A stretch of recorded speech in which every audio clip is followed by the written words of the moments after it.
TypeScript lets null silently crash your app at runtime, unless you enable one compiler flag, strictNullChecks. Without strictNullChecks, TypeScript treats null and undefined as valid values for any type.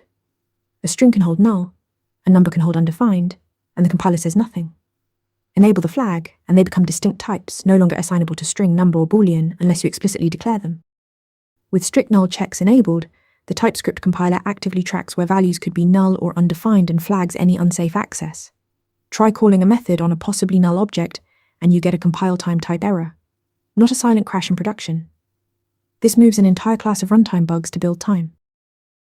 To allow null or undefined in a variable, you must be explicit by using union types. Instead of just string, you write string pipe null. This communicates intent directly in the type signature. Everyone reading the code knows this value can be absent. Once a type is nullable, TypeScript requires narrowing before use.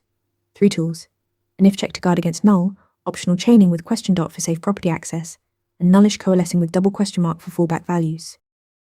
Enable strictNullChecks to make null and undefined explicit. Catch errors at compile time and write more reliable TypeScript. Like and subscribe for more TypeScript tips. Want to get better at answering questions like this? With Interview Mentor, you practice real interview questions out loud. You get personalized feedback and a grade on every answer, and you can track your improvement over time.